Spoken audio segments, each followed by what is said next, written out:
Welcome to the Build Room. My name is Hunter, here with Precision Retrofits, and today we have a guest on our podcast. His name's Shane Bowers from Bowers Collision out in Blackfoot, Idaho. He's got a collision shop as well as a performance shop where they build SEMA trucks and lots of other stuff as well. So he's local to us. He's known him for a while now. He's a good dude, and it was awesome to kind of sit down, talk with him a little bit about just the industry and where truck scene is at general, and also too just a little about collision industry and his background and where he's at with certain things. So an enjoyable conversation. Hope you guys enjoy it. But without further ado, here is a conversation with Shane Bowers. All right, what's up, dude? How are Living you? the dream, man. You know how it is. Crazy winter and no winter and show season's coming up before we know it. And I mean, everybody wants their stuff now, and here we are. Yep. Yeah, it's actually freezing outside right now. It rained most of the day yesterday, and I don't know, windy as hell today. Yep. Well, for people that don't know who you are or aren't familiar with you, can you maybe explain a little bit of who you are, what you do, and where you're at? So I'm Shane Bowers. I own Bowers Collision, Bowers Performance. We're located out of Blackfoot, Idaho. I mean, we got into the truck scene big in probably 2022. Started building trucks and kind of hitting the avenue for SEMA and big SEMA builds and stuff, and then it just kind of took off. And I mean, I was never big into the truck scene before that, and like I say, it's been taking off, and we're growing and just doing the thing around here, man. So you, how old are you, 27. if you don't mind me asking? 27. Okay, so you, I guess, step back a little bit. How did you get started with Bowers Collision? Because obviously that's, Yep. you're Shane Bowers. Yep. So Bowers Collision. Give a Yeah, little Bowers background Collision on was my that. dad's shop. I think he started in '95 is when he opened up his shop here. And then as a kid, my dad was big into like inferno flames, traditional flames. So he always had lifted trucks. And when I say lifted trucks, this is like 4 to 6 inch lift on 35s. They were always flamed out. They were always painted a solid color, and that's kind of my background for getting involved in trucks. And then from there, it just became a passion. So I started taking over the body shop. Well, I got really involved in taking over the body shop in 2020. And then we just started growing like crazy and started getting social media presence and notice from the community and stuff. And then it really just started taking off. Hate to say so many times, but so it started taking off. And then No, you're good. I built my first truck, when Mm-hmm. was it? 2017. And it was a '03 extended cab Duramax. And it was like, I put it on a 6 inch lift, 35s and 22s, and everybody, and that, like back then, 22s, like you got made fun of for running 22s. That was like you didn't run 18, you only ran 18s or 20s if you wanted big wheels. So I put it on 22s, and everybody's like, why such a big wheel? You don't have no sidewall. You can't get any traction. It's like, well, it ain't like I'm going mud bogging in trucks. Right. And this is Idaho, right? So like, I don't know if you said before, but you're in Yes, sir. Blackfoot, right? Yeah. So easternish Idaho. So like that's another thing. Like, especially people from Idaho, they're like, what are you doing to your truck? Like these are supposed to be used for farming purposes, right? All the time. We get that all the time. I mean, I still get customers. They'll stop by when they see trucks parked up front. How are you going to use that truck? Well, it's not going to get used like you think it gets used. These get used to go to shows and look nice and represent a company or whatever the case may be. And then it really started. So in 2020, so COVID time, take us back to COVID that we're so glad is over with. I had a 17 Duramax. I decided I was going to paint the whole truck, put it on like a 6 inch lift. I got a sponsorship to go to SEMA with Fusion bumpers, and that's kind of where my relationship began with those guys. So I had this opportunity to take the truck. So it's like our 24-inch American Force wheels, and it's like we're doing this, and it's like we're not doing it to the level that some people were doing it back then, but we're gonna do it. We're gonna try it. We're gonna see what happens. Well, COVID came around, SEMA got canceled that year, and I was like, you know what, I'm done doing that stuff. I mean, it was cool to paint a truck and get it done and be so close, and then just have the opportunity ripped away, because it was always a dream since I was a kid. It was like, I want to go to SEMA. I'd never been to the show. I was like, if I'm going, I'm building a truck and taking it. So that was where that came about. And then in 2022, I bought my first brand new truck, which was a 22 Chevy Duramax, and then decided I'm building the truck. I said this ain't, and I didn't even go to shows. I think I'd been to maybe 2 or 3 truck shows before that, and I was like, okay, we're gonna do this. I pulled all the suspension out of it, ordered a 4-inch Cognito kit for it, powder coated it all like a bright green color. Got a hold of Johnny, ordered bumpers, and then we took it down to Truck Invasion. And then once we got to Truck Invasion, and it was the first truck that we like fully paint matched, so we did all the plastics, the mirrors, all the stuff. So to that level, I guess to say fully paint matched, changed all the trim, got rid of all the chrome on it because I was big on hating chrome back then, which I still don't love it now. But so we get down the Truck Invasion, and Johnny's like, "Well, you ever thought about going to SEMA?" And this is the first time meeting Johnny in person. I was like, I thought about it, and he's like, well, let's do a feature vehicle spot. And I was like, feature vehicle doesn't get a ton of attention. I said, if I'm going to do it, let's do it. Got back home and started put. And this is Johnny. This is Johnny with Yes, Fusion Bumpers. Johnny that For owns those who don't Fusion. know, he's a Yep. owner. And Yeah. so we got back home, and I started pondering. And I was like, well, what am I going to do? Like, what's going to stand out? What's going to be different? So it's like, all right, we ordered a 10-inch wicked lift and 26-inch ATXs and rigid lights. I mean, custom powder coat on all the lights. And I mean, it really took off, and that was the point that I can say I was established truck builder at that point. That's when I started reaching out, and we started doing lift kits for customers, because it was like we always sent them down to the Les Schwab down the road, like before then. And it's like, well, there's a market here, and it's like if we target that top 10% market, there can be a market in building these trucks. And that's what my dad always told me: you're never going to Mm-hmm. build money, or you're never going to make money building trucks. I was like, I think you're wrong. And we started getting into paint matching all these trucks, and my dad's like, wow, you can actually do it and make money. That's impressive. And it's like, well, you just have to have the right clientele, I think, and the people that see the vision and that want to be to that next level, like what you and I both do. So that's really where it started taking off. Yeah. Yeah. No, it's kind of, I relate with that a little bit, because it's like what we started doing this in 2017, just doing custom lights. And back then it was, explaining that to people, it was like, that doesn't even make sense, especially being in Yeah. Idaho, sort of thing. It's like, how's that kind of ever going to actually make a business of itself? And here we are almost 10 years later, which is kind of crazy even to think it's been that long. But yeah, it's kind of that if you have the vision of building whatever it is, like Yeah. SEMA trucks, even though you're in Blackfoot, Idaho, which is not necessarily the demographic you would necessarily Yeah. want to be in, right? Like local wise, for customers to be like, oh yeah, I'm gonna spend tens of Yeah. thousands of dollars accessorizing my truck. But it's like, no, there's the vision's bigger than that, right? We can go further than Yeah. just where we're at right here. We go, Yeah. across the country for doing this. So within that, so like 2022 is kind of when you shifted from. I mean, not that you have shifted, but because collision's a big part of Yeah, still what you that's guys still do. the biggest part. And with the collision, I mean, we have a tow company and a detail shop and stuff of that nature, calibration company and stuff for doing all the ADAS stuff. But so that's still the biggest part of what we do.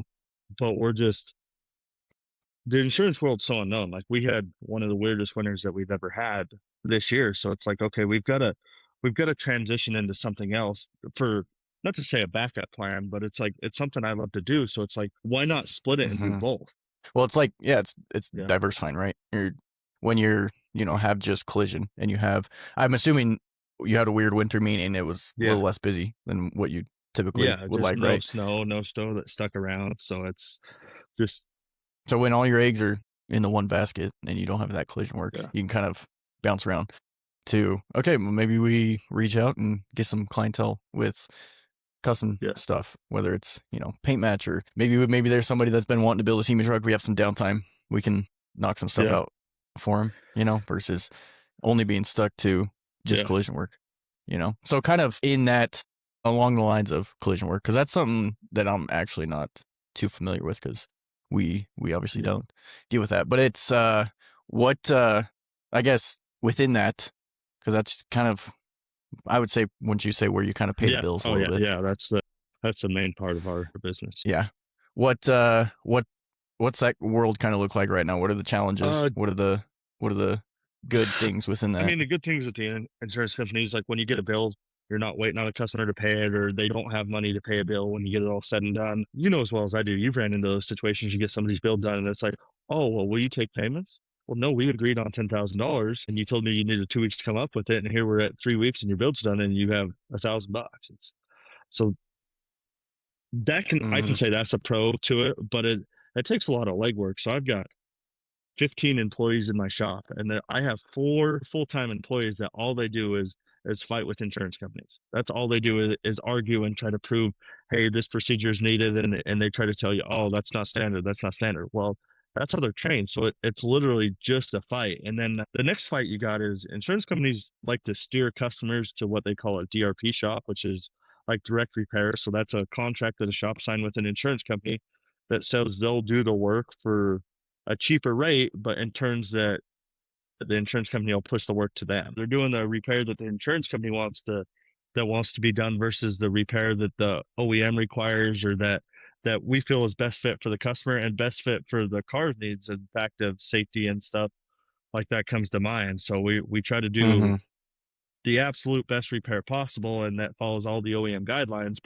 But when you are those DRP shops, you don't always get to follow those guidelines because they won't always pay you to follow those guidelines. So it's Sure. that constant battle of us versus the insurance company. And with the market growing, I mean, the demographics changing from the older demographic to a younger demographic. So I mean, it's less educated people that know we've been here and we always do the repairs for the last 30 years.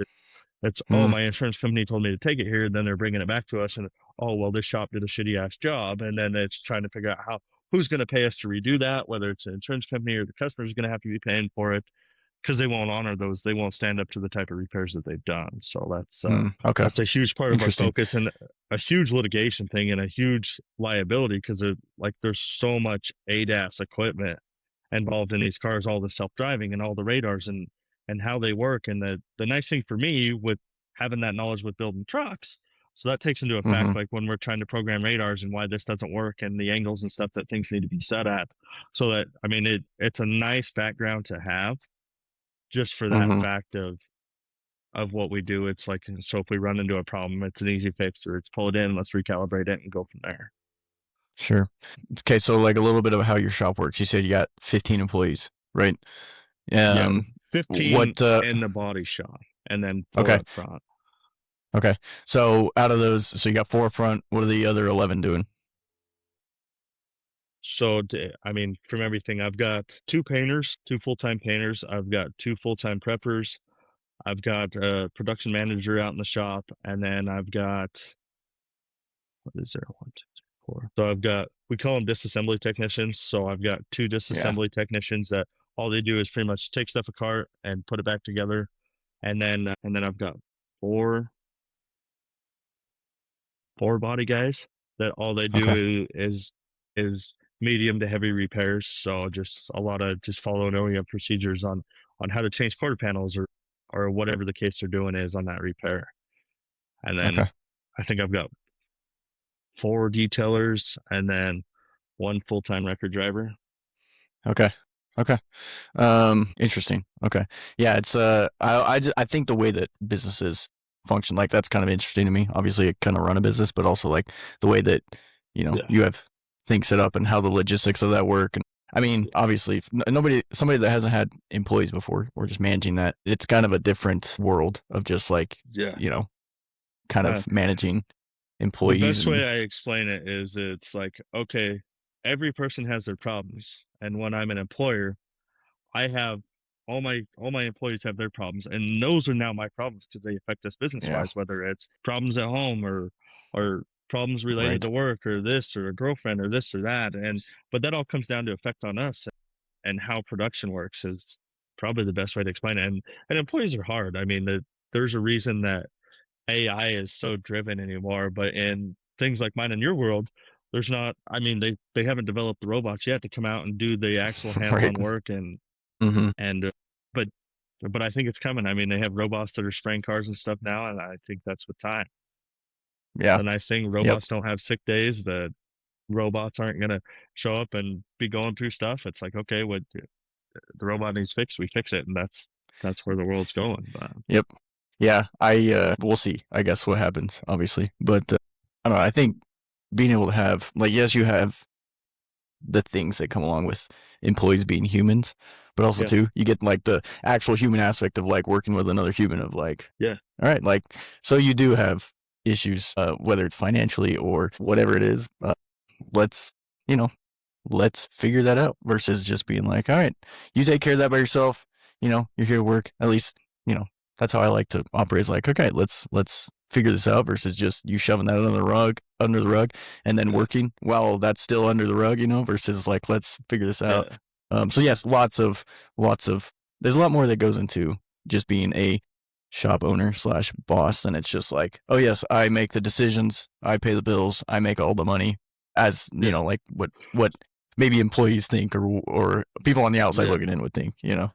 It's like Um, I get this all the time, and I'm sure you do too. Like especially when we go to truck shows and stuff, and they're like, "Oh, it must be nice to be in the position you're in." It's like, well, it must be nice to spend the holidays with your family. It must be nice to be around and not have to answer your phone at every waking hour of the day. It must be nice to go on a vacation and shut your phone off. I don't ever get that option. It's yeah. every Yep. phone call could be something needed, or it could be a customer in distress or something. So it's like, Yep. Yep. Yeah, so it's not, there's two ways to look at it. right. Yep. And it's not necessarily a way of complaining or anything like that, but it's also Yeah, like when you work a 9 to 5, you can go home and you can stop at 5, right? And you yeah, you don't have to think about it again until 9 o'clock the next morning. When it's like when you as a boss, as a owner, are responsible for making sure your employees have food on their table. That adds a whole nother level of responsibility of like, all right, like what do we got coming in 2 weeks? Because I need to make sure that we got stuff rolling so that I can pay my employees next month or whatever it yeah. is. Like that, all that kind of comes with. So, well, kind of now moving into kind of the custom stuff. I kind of got a little bit of your background as far as like where it started. When did you kind of like fully take over? Because like as far as how Bowers Collision runs now, when did you kind of take the, I guess, lead role within how you operate there? So I started taking the lead role in 2020, and it took me probably 2 years to fully transition because it's like the hardest thing for me is I don't want to say I'm young, but as young as I'm coming in, I've got guys that have Mm-hmm. worked for us for 20 plus years. It's like they've been there longer than I have. I mean, I was always in the shop as a kid, but so it took me 2 years to finally get everybody on board with me calling all the shops, and we went through a big change.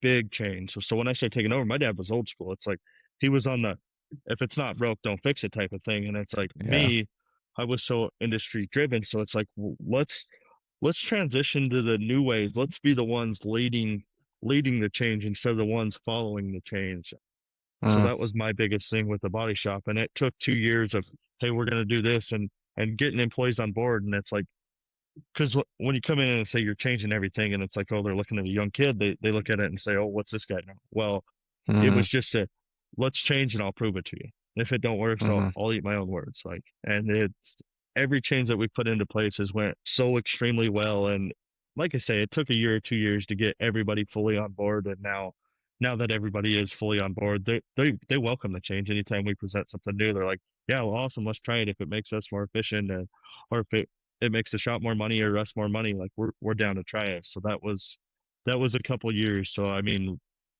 2022, 2023 really started taking over and calling all the shots and doing everything. And then Okay. me and my dad are now in works of in the buyout process. So just Okay. trying to Okay. land on a number that's happy for both of us. And I mean, Yeah. there's a lot of legalities behind that with buying a business this big, and so we're working that stuff Okay. out now.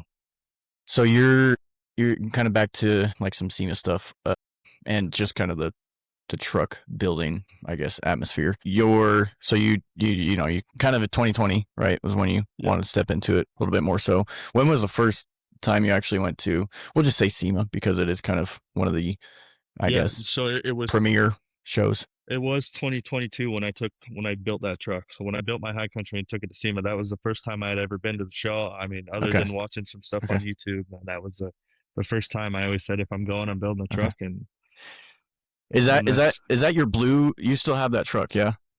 yes, yep, That SEMA truck. Okay. yep. So if you're wondering what it looks like, go check out his social media pages. Yeah. It's that blue high country No, that, not the blue that one. It's the silver not the one. blue one, Yeah, silver yeah, one. Sorry, silver yeah. one. Silver. It started Yes, as a silver one. that truck's actually been to SEMA twice, and I keep Okay. telling myself I'm gonna send it or sell it, and I can't just because that was a milestone for me and where we started. So it's having a hard Yeah. time selling it. And now it's converted to the new body style, and Yeah. So like, say for somebody who wants to and has the materials, resources to actually get into proper truck building for show purposes, I guess, whether it's SEMA, yeah, whether it's, Lone Star, whatever you're going to. What would be like one of the biggest things where you're like, this like a key helping point of like, all right, here's one of the biggest things you should know going into something such as that.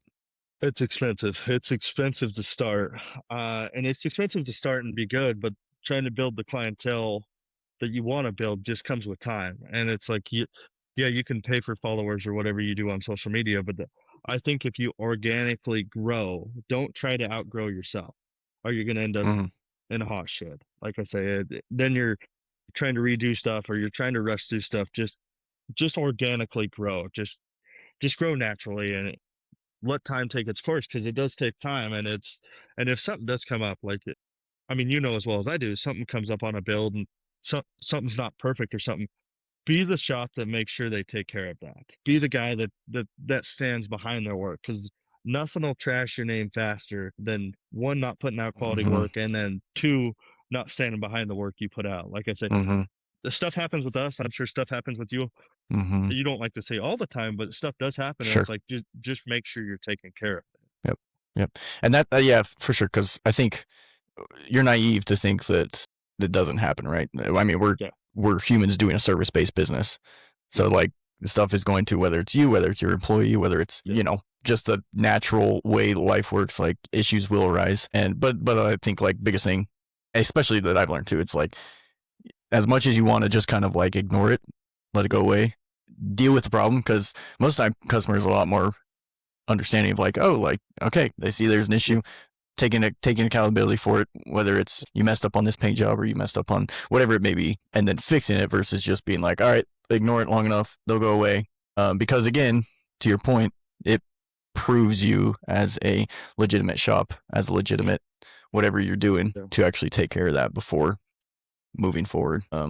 With whatever it is, and usually they're going to come back to you, even though they did have an issue, like they do Yeah. another project, they're going to come back to you because they know that if there's an issue, you're going to fix it.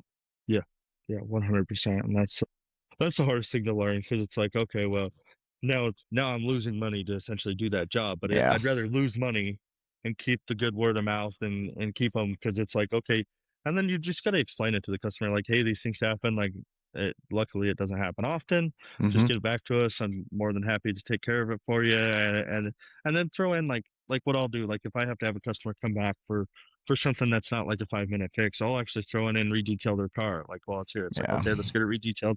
Hey, I cleaned that up for you while it's here. Again, sorry for the inconvenience. Just throwing a little thing, and they appreciate that more than people or most shops think they'll appreciate that. Mm-hmm. Yep. Yeah. It's like I think yesterday had an instance where we had a full package of just paint match stuff that we're doing for a customer. I think he's in Texas, and one of the parts of the products was painted um gloss black instead of it being satin black. And it's like, all right, like what can we do to work this out? And he's like, well, you know, really like it to be this. And so I was just like, all right, we'll take care of it. Not gonna charge you anything. Also, if there's anything else you need, let us know. Like Yeah, we're gonna, whether it's another product, give you a decent deal, decent discount on that, and he ended up buying another product. And so it's like, just the fact that they have the initiative to fix something that you made wrong, yeah, make right, you know, is huge. So I mean, so that being one within the truck building industry, what's the hardest, say somebody does want to get into legitimate truck building, whether it's a shop or whether it's somebody who's just they're a, we'll just say a welder, and they have extra money they want to throw at their truck and build a show truck. What's like the one of the hardest issues you're running into right now within that? you're saying as a builder, so like as a shop owner or as somebody trying to build a truck. Sure. Yeah. Whether you're a shop owner or you're somebody who is going to or wants to get into just building their truck for show purposes? Yeah. Uh, so I'll answer that in two different ways. So if it's somebody wanting to build their truck and show purposes, they're not going to know how to do everything. Mm-hmm. And it's just like whether it's the paint match or whether it's the lift kit or the powder coating, or because there's so many different things that you think that goes into a big build or something like that. It's just, and the thing we fight the most is when we're building a truck, it's always the subcontractor. So it's like the stuff we have to sub out.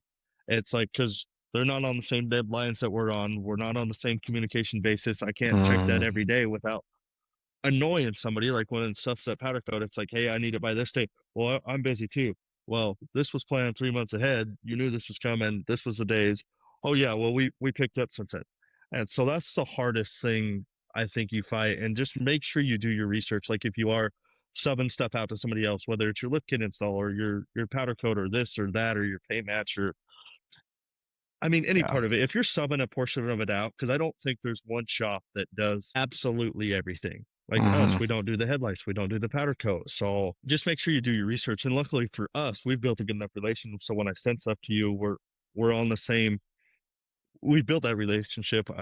Fuck, how long we've been doing business? 5 years Yeah. now. So I mean, we Mm-hmm. know how each other works.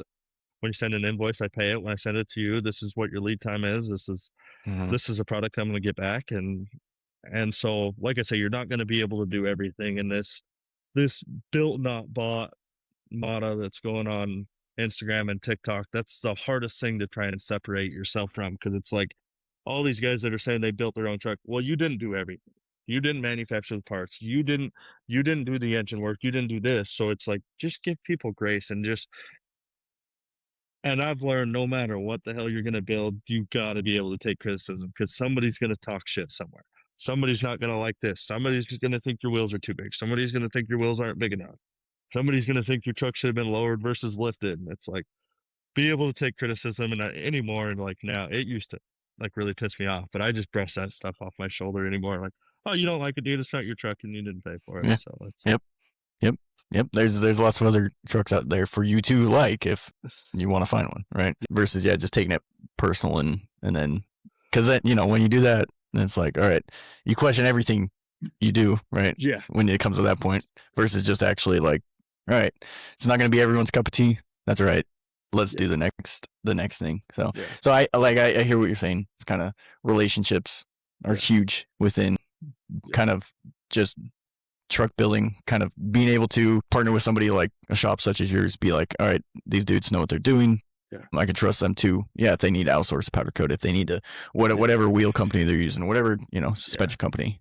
And it's and when you are like a shop like us, I wouldn't say we've been doing it a long time, but we've been doing it long enough to know that this company works, this company doesn't work. Like, so we already know who we're going to send your stuff to. We already know what it's going to cost. There's not going to be any surprises. If there's an issue, we know those guys are going to take care of it. So uh, Yeah. that's the best part of it, and probably the Yeah. same with you guys, because I mean, I'm sure you guys have to outsource stuff every once in a while, and it's just Mm-hmm. it's just part of the gig. Sometimes it doesn't work out, but hopefully you know you're taking it to Yep. somewhere that they're gonna make sure it's taken care of. Because yeah, we're the build Mm-hmm. shop, but it's like I'm relying on your guys' product or the powder coat product or something that when we put it in the customer's truck, they're gonna be happy with it. And if we do have issues, that reflects not only on me but as the subcontractor. But I try not to throw those guys under the bus. It's like, oh shit happens, like just bring it back to me and we'll make sure it gets taken care of. Yeah. Yep. Yeah. And in a idealistic world, you do everything under one roof, right? Yeah, Because then you can yeah, control quality, you control time, you control yeah. cost, But all that. that is But it's, so hard to do, and it stretches you so thin trying to do it. Because I've tried it. I've tried doing everything under one roof, but yep. it stretches you so thin that it's unbelievable. Yep. Yep. Yeah, no, that's like, for us. So we don't powder coat here yet, but so we outsource that if we have a build in here and somebody's like, hey, I need this powder coat. Okay, I'm gonna Yeah, take it to this guy that I know across town that does a good job. Or even just like alignment. Like we don't have an alignment rack here. Something simple as that. We gotta take it in, we gotta take it to the shop in town that has an alignment rack. So that sort of stuff. But yeah, yeah, just building relationships with people that actually you can trust, and then count yeah, on over time. Of like, all right, I know he's going to get this done in a reasonable time. He's going to yeah, get this done. I know the cost, all that sort of stuff. yeah. What what within your, whether it's collision, whether it's custom truck, what's something you're um like maybe trying to push towards, excited to like move into, or are you look what are you looking at moving forward here? Yeah, so recently, well, and it's very recent, we haven't even launched it yet. So with our Bowers Performance line or brand or whatever we call it, so we're getting bigger into the social media stuff, trying to post more, but then just the recognition we're actually getting back from customers that have had their trucks done. So with that being said, we're trying to launch apparel and launching a website and stuff, and it's what's going to come of that, I'm not sure. I mean, we're setting up big booths at the upcoming shows to try to get that out there because I think there's people around that people take their truck to them for clout. I mean, but I've seen the quality of work these guys are doing, and it's absolutely terrible. And it's like, well, this guy took it to him, so everybody should take it to him. And I am so, especially in the Utah culture, there's a lot of people down in Utah that are getting really bad paint match. Granted, they're getting it for cheap. I'll give it Mm-hmm. that. It's cheap to go get your truck paint match down there, but I had a customer drop his truck off yesterday and said there's a shop down in Utah that's redone the front end on his truck 4 times. And he's like, I'm so sick of just having it redone. Like, hey, and yeah, they're taking care of it and whatever. But he goes 4 times in 2 years to have the front end redone on my truck because it keeps chipping off. He goes, I'm just sick of having to wait 2 weeks for him to redo it and get my truck back. And so and it's Yeah. like the shitty thing is I'm going to charge him and he's going to be charged fair, but it's like still, I mean, I've got to strip all that work that they put into it off just because they can't make it stick. So we're trying to launch our line and brand and get more into social media. I'd like to get into YouTube and stuff, but it's just like we've Yeah. like we've talked previously, you get stretched so thin and it's hard to do everything. And it's And I there's wouldn't only say so I'm a many people you can hire, yeah yeah right? You know, without like having too many because it's it, like okay, this guy's good at right. this, but that only pays him 8 hours a week. Right. Yep. Yeah. Because like with me, it's like we don't have a dedicated media person or anybody. Like most time, it's either me or the guys around the shop that are doing stuff. But Yeah it's like it at times I'll look and be like, man, this could be so useful for just having a dedicated person that's like, all right, I have ideas for this, I have ideas for this, and just pumping that out, whether it's YouTube videos, whether it's Instagram reels, whatever it yeah is, you know.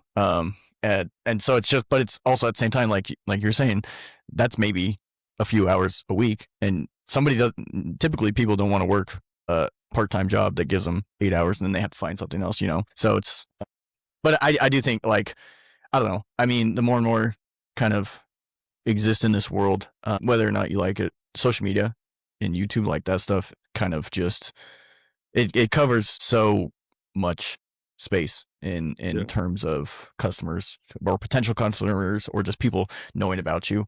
Because like we'll get, you know, we have some YouTube videos that is like this dude in Kuwait watched and then he ordered a wiring harness, you know, like that sort of stuff, which is just yeah wild.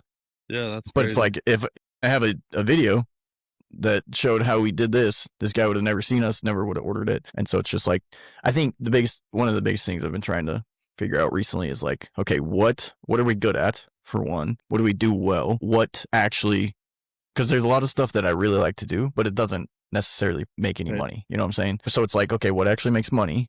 But also too, like there's an aspect of what do we enjoy doing? Because Yeah. I think that's a big part of this is like I, for one, enjoy what we get to do. I think you get to. I think you enjoy what you get to do on a daily basis. Yeah. Like for us, building truck parts, doing trucks, all that sort of stuff is fun, and most of the time it pays the bills. And so it's like for me recently, it's been trying to figure out, okay, what is actually productive and how can we build off of that. So like in, you know, our instances, like okay, social media or media in general, how can we kind of improve our discoverability on some of this stuff Yeah. and content so that customers are getting helpful stuff, you know, like whether Yeah. it's stuff we sell or stuff that we're wanting them to do to their truck and that's helpful for them, for this dude in Tennessee that wants to order something or whatever it might be, Yeah. you know. And so I think that's kind of huge in, yeah, just like not being stuck in the, I like what you said about, you know, when you kind of started taking over the business of like Yeah. your dad was, you know, a little bit more old school, which is fine, but it's Yeah. like you coming in and being like, okay, we can't just stay here, right? We need to No. take another step into how can we go from this point A that we're at to past point B. You know what I'm saying? Yeah. So yeah, I think that's kind of at least for us, and I think also for you, just kind of improving that overall discoverability of Bauer's performance, precision retrofits, whatever it is, and also too, I think yeah, just like while still providing, I think that's huge. Like, there's so many shops that'll pop up that are like, oh, they're doing this now because it looks easy to do and it seems Oh easy yeah. on the outside, you know, and then it's like, well, then yeah, then 3 weeks later, you're like, wait, this is not. I got this done by this person, this shop, and it's like, well, I mean, yeah, you could have went with somebody who's been doing it for, 10 plus years. Yeah. Maybe their price is a little bit more expensive, Yeah. but at the end of the day, are you looking for price or are you looking for quality? Yeah. And that's a I mean, and going back to what you said is the hardest thing is just being able to justify yourself on price and what you charge, and how can you explain that to a customer where they're like, yes, I could see the beneficial in that, because there's some people that come in, they just want it as cheap as possible. Well, I won't even Right. do that. Well, just go down the road. Like, that's not the quality of work we do here. And if that's what you want, I understand. I'm no hard feelings if you want to go somewhere else. And if the budget comes to Yeah. mind later on, and if you can budget it, I'd be happy to earn your business. But I can't do it to lose Right. money. Right. And I'm not going to put a product out there that's going to have a bad name on it. And it's like, oh, well, these guys did it. Well, that looks like shit. Yeah. And Yeah. how many people that like in both of our business, whether they're claiming they're building headlights or switchbacks or paint matching, it's like you see this some of the shit in person. It's like, how can you pick your truck up and be happy with that? Well, it was only $2,500. Well, I get that, but if I showed up hmm and picked my truck up and it looked like that, I'd take it and shove it back up there. You know what? hmm Yep. Yep. So Yeah, for sure. Okay, so one more question, and then we'll kind of wrap this up a little bit. So 2026. Now you've been doing this for six years at least, just yeah, within Bowers predominantly. Um, Mostly around like maybe it is just business in general. Maybe it's just Bowers performance or collision, whatever. yeah. If you could go back before 2020, what's something you'd like for your now 27-year-old self to know before getting into what you're doing? It's gonna be a long road. That's all it is. It's gonna be long, and just make sure you take the time to learn and enjoy it. Because that was something I didn't take the time to do, is just enjoy, like, when we get something done, it was like, okay, that's done, like, on to the next. I didn't Yeah. take time to enjoy, like, a lot of the projects and stuff that we've built. That even my two big show trucks, like, they don't get drove. Like, the one's got 15,000 miles on it, and my big OBS that's 3 years old now, it's got 280 miles on it, 280 even. I just never took the time to enjoy it. It's like, just what's the next Mm, project? So I wish I would have slowed down and enjoyed that stuff more, because now it's like, okay, it's outdated. It's time for something else. So it's just, mm, wish I would have yeah. enjoyed it in the moment. That's one thing I could say. I wish I could go back on is enjoy the stuff in the moment. Yeah. Versus, which is hard in a Yeah, business sense because it's like, all right, we gotta keep going, we gotta keep moving. But yeah, I agree with what you said.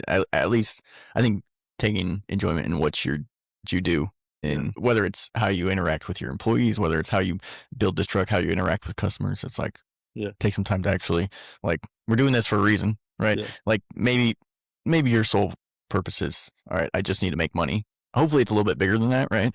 Hopefully, it's a little bit like okay, whether it's yeah, how I build a yeah, relationship with my employees, whether it's how I interact with customers. I'm building a business here, yes, yeah, but also at the same time, it's like we're still humans. We interact in yeah, that sense as well. yeah, for sure. So, um, so now going into this year, what you said you're going to be at a couple shows. Where can people kind of maybe catch you at a show, or Yeah, so where you going to have booths? we've got a platinum spot at Southwest Truck Fest in St. George. We've got a platinum spot at Wide Whitley in Salt Lake, and then we're working on a platinum spot for Idaho Truck Invasion. We're just trying to say it's full. So we're working on some spots there. I mean, you can always catch us on social media, Bowers Performance or Shane Bowers. I think we're on all four platforms now. Okay, okay. What while we're talking about shows, what how do you feel with where truck shows are in general right now? It that's a loaded question. That's actually a hard question to answer. I think we're heading towards the right place. Like because it seems like animosity and stuff's been good at shows, especially recently. Shows in the last year have been really good, and they're heading towards the right place. But now you're getting, I don't want to say influencers, but more that the influencers and stuff are getting involved in these shows. Yeah, it's good because people come to the shows to see these influencers, but some of them start to get that they're better than everybody had on them, and it's like just don't. If you're one of those people, don't let yourself get there. I mean, Yeah. I deal with 50 customers a week, and I still interact with every person the same, unless you've done Yeah. me wrong or something. But so I think we're in a good place now. I'm curious to see what the next 2 years brings, especially with more and more people blowing up on social media. Yeah. So yeah, I think we're at a good place. I Cool. think shows in this area have definitely grown. Like if you look at the last 3 or 4 years, shows in what would this be? The kind of northwestern part of the US Yeah. have grown tremendously to where they were in any years past. Yeah. So I think it's good. I'm glad to see the growth, and I'm glad to see because the truck community, I mean, it's really a bunch of good people. Like it's just usually a bunch of buddies that want to sit around and build trucks and bullshit in parking lots.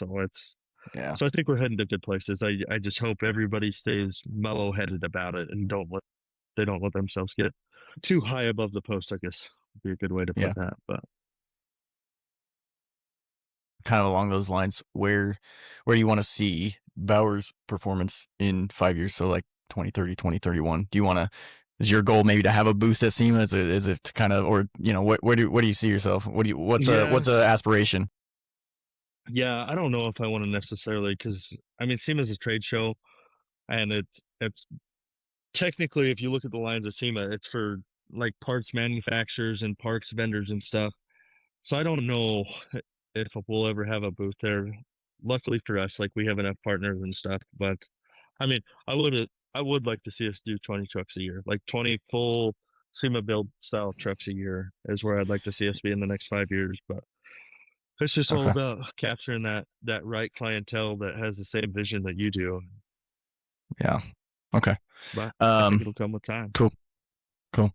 Well, just quick questions for you. I think being rapid fire. What's your favorite build that you have right now that you've done? Whether it's personal or another customer's. Yeah, probably it's still got to be that my orange OBS Chevy.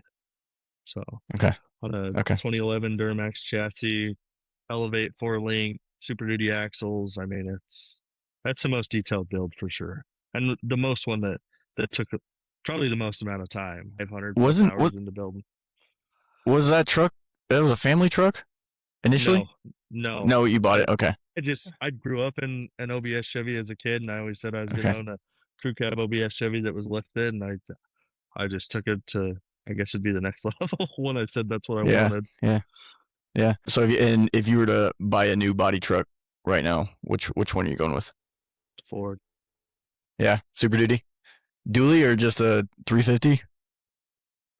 I don't know.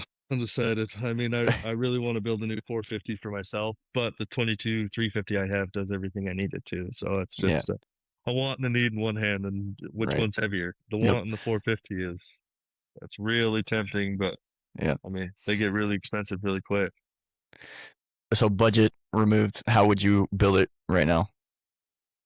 So budget removed, I'd probably buy a brand new all red King Ranch 450 or even a Platinum Plus. I mean, I think the higher trim models, but it's still got to be practical because I've still Yeah. got to hook up to my gooseneck, still got to hook up to two trucks, but I would be on a 6-inch coilover, 4-link in the front, fully paint matched, probably a set of 26-inch polished JTXs, 38-inch Furies. Uh, is probably how I'd build it. And just something practical. Maybe do something like air ride in the rear, uh, just for towing. But that's probably how I'd build a new one right now if I was going to buy one. Cool. Cool. All right, last one. This was kind of maybe outside of trucks and stuff like that. Where outside of work trucks are you enjoying life right now? Mostly enjoying. enjoying life with my girlfriend. I mean, she comes with me to all the truck shows. We actually met at SEMA a year and a half ago. So just enjoying stuff with her, just going and doing things that we either mutually like or things that she enjoys. Because my life can get, especially this time of year, like when we're trying to get trucks done and trying to get everything ready for shows. So just going and doing things that she likes to do. She's big into horses and stuff. So just being able to enjoy that aspect of it. Cool. Yeah. Well, thanks, dude. Give us a Yeah. one more time. Plug yourself, whether it's your Yeah. Yeah. media or Follow me whatever. on Instagram, Bowers Performance, or the rest of my social media is all Shane Bowers. So yeah, give us a follow, give us a like, stay tuned for the content. So Cool. We yeah, appreciate it. thanks again Thanks, for man. having us too, man. Yeah. I Yeah. appreciate that. Absolutely. We'll hopefully be doing more of these, and then if you got anybody that wants to pop in, Yeah, shoot them let's my do it. way, and we'll have some conversation. So, Let's do it, man. okay. Appreciate it. Thanks, Okay. Shane. Thanks, brother. Appreciate you. There is my conversation with Shane Bowers of Bowers Performance, Bowers Collision up in Blackfoot, Idaho. Hopefully it was enjoyable for you. If you enjoyed the episode, please give us a like, give us a share potentially. Helps us out a lot. It helps the podcast out, get out a little bit more. And we hope to have more of these conversations just within the industry. So if you're maybe someone has a shop or you want to reach out and say, hey, I want to have a conversation, reach out to us. Enter here. You can find info on our website, Precision Retrofits, or shoot us a call or a text or whatever. But yeah, appreciate you listening. And we will catch you on next week's episode. Hunter from the Build Room signing off. We will see you next time.